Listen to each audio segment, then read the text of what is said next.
குன்றிருக்கும் இடமெல்லாம் குமரன் இருக்கும் இடம். இன்னைக்கு நம்ம ஒரு மலைக்கோயில் பார்க்க போகிறோம். இந்த கோவில் சுவாமி சன்னதியில் இருக்க சுவாமி பேர் வந்து அதாவது மூலவர் வந்து பாலசுப்ரமணிய சுவாமி. இங்கே ஒரு உற்சவமூர்த்தி இருக்கார், அவர் பேர் வந்து சுவாமிநாத சுவாமி. இது சுவாமிமலையில் இருக்க சுவாமிநாத சுவாமிக்கு இணையாக சொல்லப்படுது. இது வந்து கோவிலோட கொடிமரம், துவஜஸ்தம்பம். அந்த கொடிமரம் பக்கத்தில் ஒரு யானை வாகனம் இருக்குது. எல்லா கோவில்லையும் பார்த்தீங்கன்னா முருகனுக்கு மயில் வாகனம் இருக்கும், இங்கே யானை வாகனம் இருக்குது. ஆதி காலத்தில் பார்த்தீங்கன்னா முருகனுக்கு யானை வாகனம் தான் இருந்ததாகவும், அதுக்கப்புறம் தான் அது மயில் வாகனமாக மாறினதாகவும் சொல்லப்படுது. இது கோவிலை சுற்றி இருக்க வியூஸு. இந்த கோவிலில் ஒவ்வொரு பௌர்ணமிக்கும் ஒரு மலைக்கோவிலாக இதை நினச்சி வந்து கிரிவலம் வராங்க எல்லாரும்.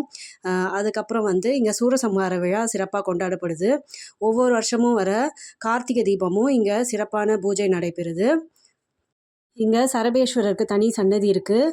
ஒவ்வொரு சண்டேலையும் இங்கே சரபேஸ்வரருக்கு சிறப்பான பூஜை நடைபெற்று வருது.